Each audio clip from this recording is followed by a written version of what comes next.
by Paramahansa Yogananda and edited by his direct disciple, Swami Kriyananda. And today we're on quatrain 58. The Rubaiyat of Omar Khayyam. My husband and I take turns weekdays at 12 o'clock to give a brief moment of inspiration for the day. And I'm going to start today by playing Swami Kriyananda's voice singing this quatrain and then offering Yogananda's paraphrase of it. Stanza 58.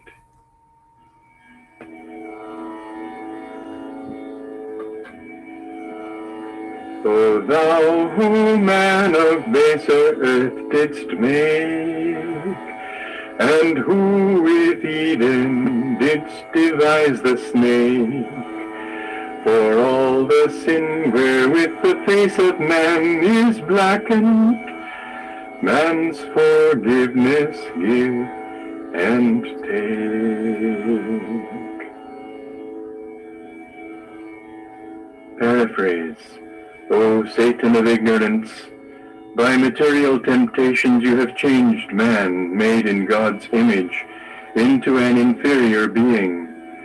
O evil force, it was you who, in your wrath against all heavenly virtues, and in your hatred of divine peace and self-control, devised the oft-misused, alluring, but happiness-poisoning sex force, coiled like a snake at the base of the spine. You it was who blackened with evil thoughts the divine image in man. You know where the responsibility rests. It is not man's alone. You owe him your forgiveness, and you owe it to him to ask his forgiveness in return.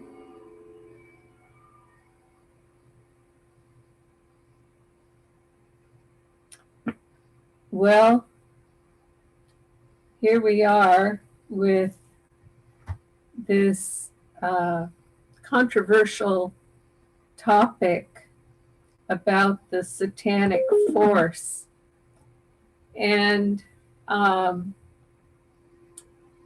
Yogananda's explanation of this is those that we have two main forces in our world, in our human condition.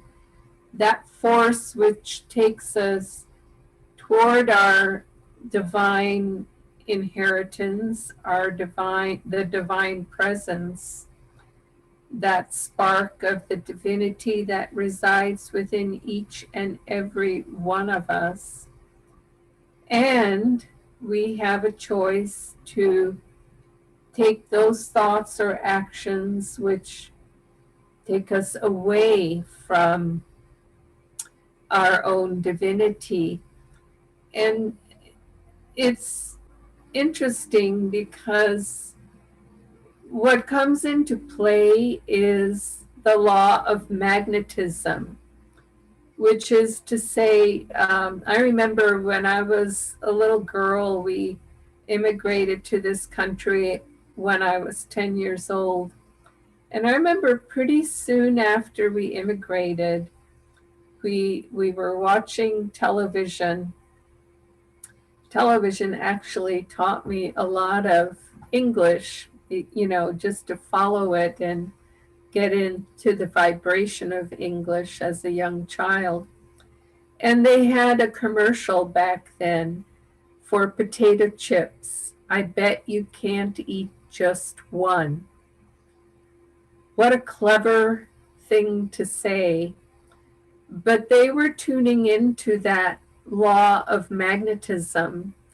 That magnetism when we choose something which we know is in fact not that good for us, but we choose it, we desire it, we go for it, and then of course it tastes so good, we want another one.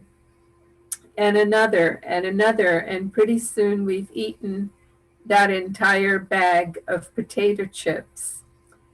Well, that is unfortunately an apt analogy for our lives and for this principle, which is to say that when we take a step toward God and it tastes good, it feels good, we can then take another step and another, and we do take another step and another.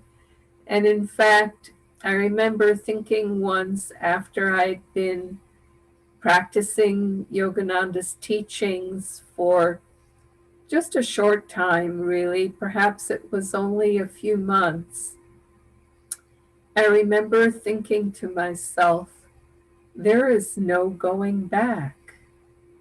There is no turning away from this, because absolutely every aspect of it, whether I yet experienced it for myself or not, made complete sense to me. Finally, I understood, or I began to get a taste of understanding of the big picture, of the bird's eye view, what it's all about, why we're here, what what we do with our lives. And so getting that taste of these teachings and the taste of any true teachings, it doesn't just have to be on this path, we realize that there's no turning back.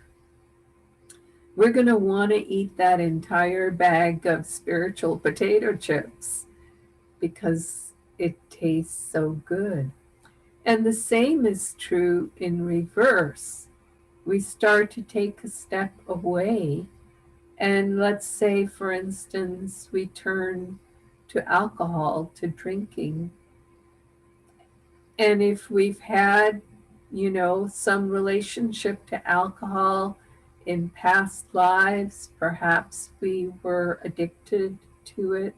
It takes just one drink in this lifetime to sort of reignite that addiction. And pretty soon we find that we're doing it all the time, and it's taking us further and further away from our own divinity, into addiction, into deluding ourselves. That, and we see this so often with people who have, formed that attachment to something.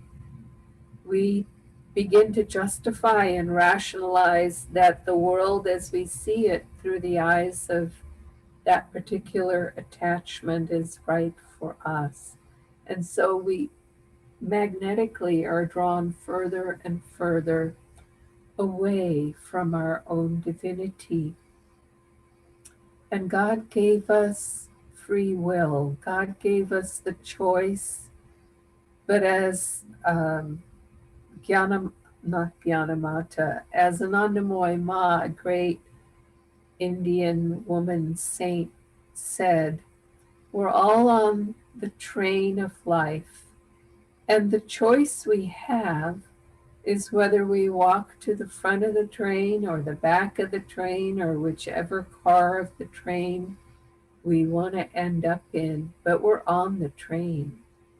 And so it is, we're on the train of what is eventually for all of us our way to be magnetically drawn back to our own higher self, because the divine is within us and we're drawn there all the time, whether we realize it or not. And if this desire or that pulls us out, and even out for a long, long time, still the magnetism that draws us back into our own center and highest self is the stronger of the two currents, and eventually it will overcome. That is the divine promise. And so that is today's Rubaiyat of Omar Khayyam, as explained by Paramahansa Yogananda and edited by his direct disciple Swami Kriyananda. Joy to